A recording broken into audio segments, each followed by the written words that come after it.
राष्ट्रवादी काँग्रेस पक्षाचे शीर्षस्थ नेते अजितदादा पवार,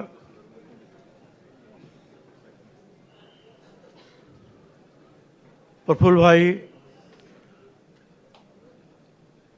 सुनील तटकरे आणि आमचे सर्व सहकारी मंत्री, आमदार, रामराजे आहेत, इथे मुश्रीबाई आहेत, झिरवळ आहेत, आत्राम साहेब आहेत, ही सगळी मंडळी आहेत आणि माझ्या बांधवांनो, भगिनी आणि माता, तर एक निवडणूक संपली, आता दुसरी निवडणूक ताबडतोब येणार आहे. आमच्या इथं तर दुसरी निवडणूक मला वाटतं मुंबई, कल्याण, ठाणे, रायगड या भागामध्ये सुद्धा आणि उत्तर महाराष्ट्र दुसरी निवडणूक सुरू झाली. शिक्षक पदवीधर, आता ही शिक्षक पदवीधर म्हणजे परत आली आचारसंहिता. आता ही आचारसंहिता आली म्हणजे कामं बंद. आचारसंहिता संपल्यानंतर महिनाभर कुठेतरी मिळेल आणि त्याच्यानंतर येईल दुसरी आचारसंहिता. माझी विनंती आहे आपल्याला, मुख्यमंत्र्यांच्या करवी आपण त्यांना सांगितलं पाहिजे की ह्या ज्या निवडणुका आहेत पदवीधरांच्या किंवा शिक्षकांच्या, यांच्याशी सर्वसामान्य जनतेचा काही तसा संबंध नसतो. आणि आता हे जे काही कामं आहेत हे आमच्या सगळ्या जे त्या भागातले सगळे आमदार आहेत, त्या सगळ्या आमदारांची कामं जे आहेत होणारच नाहीत. आणि ती जर झाली नाही तर मोठी अडचण आहे. त्यामुळे कुठल्याही परिस्थितीमध्ये या आचारसंहितेतून जे आहे मार्ग काढणं आज आवश्यक आहे. कारण हे झालं पण इतिहास वगैरे जे आहे आपण चर्चा करत राहणार, पण आता जे भविष्य जे आहे आता पुढे वाढून ठेवलेलं आहे, त्याला जर समोर जायचं असेल, त्याचा सामना करायचा असेल, तर हे अडथळे जे आहेत ते सुद्धा दूर व्हायला पाहिजेत. नाहीतर काही कामं काय होणार नाहीत ह्या भागामध्ये तरी, जिथे जिथे शिक्षक आणि पदवीधर निवडणुका लागलेल्या आहेत. तर त्याच्यामध्ये आपण लक्ष द्यावं. आणि हे करत असताना मला आपल्याला सांगायचं आहे की बाबा, अगोदरच 400 पार असं बोलून त्या दलित समाजांच्या मनामध्ये एवढं ते बिंबलं की 400 पार म्हणजे संविधान बदलणार. ते काढता नाकीनऊ आले. मोदी साहेब स्वतः एका चॅनलवर 15-20 मिनटं सांगत होते की असं होणार नाही, संविधान बदलणार नाही, संविधान वर्ष आम्ही साजरं करणार आहोत वगैरे वगैरे. परंतु डोक्यामध्ये ही गोष्ट जेवढी खोलवर गेली होती त्याचा परिणाम जो आहे हा आपल्याला राज्यातील या मागच्या निवडणुकीमध्ये लक्षात आला असेल.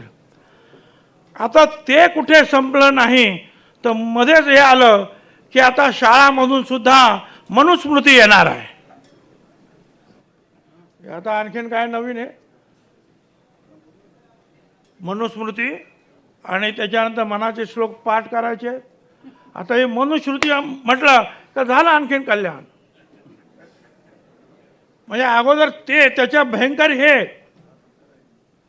कारण आम्ही तर जे आहे चातुर्वर्ण्य आम्हाला मान्य नाही म्हणून आम्ही मनुस्मृती जाळलेली आहे. आणि मग अशा परिस्थितीमध्ये हे मधीच काहीतरी कोण काढताय आणि परत त्याच्यावर चर्चा सुरू होते. हे थांबवलं पाहिजे ना. गोष्ट लहान वाटत असेल पण या लहान गोष्टीतूनच जे आहेत मोठा भडका उडतोय आणि तो कुणालाही मान्य होणार नाही. मनुस्मृती वगैरे जे काय आहे ते चाललेलं. अरे आहेत ना, तुम्हाला खूप संत आहेत, घ्या ना त्यांचे अभंग या संत तुकारामाचे, जे का रंजले गांजले त्यासी म्हणे जो आपुले, तोची साधू ओळखावा देव तेशी जाणार. घ्या ते.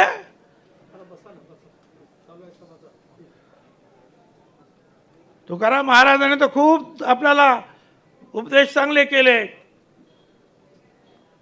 विष्णुमय जग वैष्णवाचा धर्म, भेदाभेद भ्रम अमंगळ, हे सगळं जे आहे जे ज्ञानेश्वरांनी सांगितलं, अवघे विश्वाची माझे घर, तेच यांनी सांगितलं. हा भेदाभेद जे आहे हे अमंगळ आहे, हे ठेवायचं ना. हे शिकवा ना बाबांनो शाळेत. नको त्या गोष्टी काय आणू नका. महात्मा फुले आमचा जे आहे त्यांना शिकवा. धर्मराज्य भेद मानवा नसावे, सत्याने वर्तावे ईशासाठी. धर्म भेद राज्य हे मानवांमध्ये नसावे, सगळ्यांना समतेची वागणूक दिली पाहिजे. अण्णाभाऊ साठे म्हणाले होते, पृथ्वी शेषनागाच्या फण्यावर नाही, ती त्या श्रमिकांच्या खांद्यावर उभी आहे. अरे शिकवा ना ते. हे शिकवायला काय होतं. संत सावता महाराज म्हणाले, कांदा मुळा भाजी अवघी विठाबाई माझी. श्रम जे आहे ते श्रम करतो आम्ही, त्याच्यामध्येच परमेश्वर आहे, विठाई आहे. हे तर काय कोण मध्येच काय काढतं आणि काय नाही. आणि मग अडचणीला हे सगळं जे फिरतं असं फिरतं सगळीकडे कानोकानी होतं. आणि मग त्याचा जो आहे हा त्रास, हा निवडणुकीला जो आहे आपण गेलो की ताबडतोब लोक विचारायला लागतात. म्हणून आपण हे आमचे मंत्री कोण मला वाटतं ते केसरकर मंत्री आहे, केसरकर असतील ना मंत्री, मला वाटतं ते ओबीसी आहे. त्यांच्या निवडणुकीचा 2-4 वेळा गेलो, त्यांच्या डोक्यातून काय आलं काय समजत नाही. जरा बघा, त्यांनी तिथेच दाबायला पाहिजे. हे भानगड नको इथे. आता ह्या म्हणजे जास्ती मला बोलायचं नाही, अनेक शीर्षस्थ नेते बोलणार आहेत. मला आपल्याला एक सांगायचं आहे दादा, आपल्याकडे विकास खूप जोरात सुरू आहे, चांगली गोष्ट आहे. विकास पाहिजे आहे. डेव्हलपमेंट म्हटल्यानंतर जरा वजन प्राप्त होते शब्दाला आणि कामाला सुद्धा. डेव्हलपमेंट जोरात आहे. लाखो कोटी रुपये आपण खर्च करतो, ते करायलाच पाहिजे. त्याशिवाय जे आहे आपल्या राज्याचं पाऊल पुढे पडणार नाही.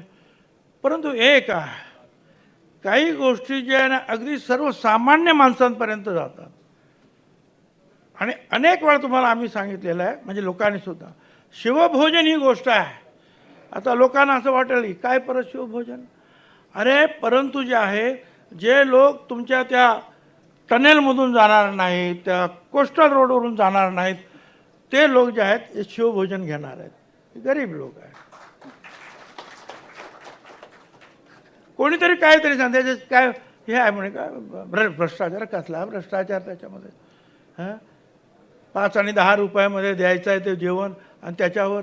अरे बरं, मी भ्रष्टाचाराचा जो आहे समर्थक नाही, परंतु काही काही ठिकाणी झाला असेल तर ते आपण निपटूया. मागच्या वेळेला सुद्धा जे आहे महिलांची एक लिस्ट आली होती, 110 महिलांची लिस्ट आली. सगळ्या आपल्या कार्यकर्त्यांना आम्ही शिवभोजन देऊन टाकलं, एक 1 शॉट. जा तुम्ही. शेवटी जे आहेत हे कार्यकर्ते आहेत ना, सगळेच काय जिल्हा परिषद मेंबर होणार नाही, आमदार होणार नाहीत. अरे पण ते तिकडून एवढे लांब येतात ना भाऊ, तर काय गाडी भाडं हे ते. मागच्या काही पक्षांनी जे आहेत हे केलेलं आहे. त्यांच्या उपजीविकेची काहीतरी एक काय 10-20 हजार रुपये मिळतील, मिळू द्या ना त्यांना. राव काय खर्च येणार आहे. तुम्हाला माहिती आहे, आपण लाखो कोटी रुपये जे आहे मागच्या काही ह्या मंत्रिमंडळाच्या बैठकांमध्ये मंजूर केले. अहो याला काय आहे, 150-200 कोटी रुपये हो एकटा द्या. सगळ्या ज्या आहेत तिन्ही पक्ष जे आहेत तुमचे, त्यांच्या लिस्ट काढा, देऊन टाका. अतिशय चांगली योजना आहे, अतिशय आवश्यक योजना आहे. आणि लाखो कोटी रुपये जर आम्ही तर डेव्हलपमेंटवर खर्च करतो आहोत. मागच्या 2 मीटिंगमध्ये आपल्याला माहिती आहे, प्रत्येक मीटिंगला जवळजवळ 1-1 लाख कोटी रुपयाचे आपण प्रस्ताव मंजूर केले. हे तर काही नाही, लाख कोटी नाही, 200-300 कोटी रुपये, 400 कोटी रुपये लागतील. परंतु सगळ्यांपर्यंत जो आहे हा कार्यक्रम ताबडतोब पोचतो आहे, तर आपण ते करणार. आणि आता आमदारांचे जे अनेक कामं वगैरे राहिले असतील, दादांना मला सांगायचं आहे की ताबडतोब जे आहेत ना हे मंजूर करून टाका. कारण आता मंजूर केल्यानंतर जे तुम्ही मंजूर केल्यानंतर कामच होऊन ते पुढच्या निवडणुकीच्या या तुमच्या काय म्हणतात ते आचारसंहितेच्या आतमध्ये त्याचे नारळ फुटले पाहिजे, तर त्याचा फायदा होईल आपल्याला. त्याच्यात जर का लेट झालं तर काही फायदा होणार नाही. म्हणून ते जरा लवकरच करा. आता हे दुसरं आणखीन, आता एक निवडणूक झाली, परंतु याच्या पुढे हे आमचे सगळे आपले आमदार 50-54 त्याच्यात 2-4 इकडे तिकडे गेले, बरोबर. योग्य तो वाटा जो आहे महाविकास महायुतीमध्ये जे आहे आपल्याला मिळाला पाहिजे. आपण आलो त्यावेळेला पण आपल्याला त्यांनी सांगितलं 80-90 आपल्याला जागा मिळतील. यावेळेला जी काय खटपट झाली ती खटपट पाहता पुढेही खटपट होता कामा नये. आम्हाला एवढ्या जागा मिळाल्या पाहिजेत हे त्यांना आपल्याला सांगावं लागेल. तेवढ्या मिळाल्या तर 50-60 निवडून येणार हो. आणि फक्त आता तुमच्या 50च आहे मग 50च गेलं त्याच्याला काही गाळायला म्हणजे आणखी खाली यायचं आपलं काम. तर तसं होताच कामा नये. त्यामुळे आता त्यांना सांगून टाका बाबा की हे आम्हाला आमचा वाटा जो आहे हा आम्हाला मिळाला पाहिजे. आणि एक आहे हे लवकर काय ते पार्लमेंटरी बोर्ड वगैरे जे तयार करा. त्याच्यामध्ये दलित समाजाचे घ्या, आदिवासी समाजाचे घ्या, अल्पसंख्याक समाजाचे घ्या. एक जे आहे सर्वसमावेशक जे आहे ओबीसी अमुक तमुक महिला, एक सर्वसमावेशक जो आहे आपण निर्णय घेतो आहोत. आणि जो निर्णय घ्याल तो आपल्या या सगळ्या कार्यकर्त्यांपर्यंत जाईल. नाही तर फक्त वर्तमानपत्र उलट सुलट उलट सुलट सुलट उलट हेच फक्त काय ऐकायला मिळते, तर ते आपल्याला करता कामा नये. मी हे सांगतो याचं कारण आहे की परत परत आपण सगळे एकत्रित नाही आता होऊ शकणार. कारण आता कामालाच लागावं लागणार आहे. निवडणुका ज्या आता एकदम डोक्यावर आपल्याला येणार आहेत. त्यामुळे या सगळ्या गोष्टी ह्या लहान असतील कदाचित, परंतु ज्या आमच्या सगळ्या आमदारांच्या दृष्टीनं, पुढे निवडणुकीला उभे राहणारे जे उमेदवार त्यांच्या दृष्टीनं, आणि आमचे जे काम करणारे सगळे कार्यकर्ते आहेत त्यांच्या दृष्टीनं ह्या सगळ्या गोष्टी ज्या आहेत अतिशय महत्त्वाच्या आहेत. त्याच्यामुळे मी या माझ्या भाषणामध्ये हेच सांगितलं, काय करता कामा नये आणि काय केलं पाहिजे आपण त्याच्यामध्ये जे आहे जरूर लक्ष द्या. धन्यवाद. जय हिंद, जय महाराष्ट्र. एबीपी माझा, उघडा डोळे बघा नीट.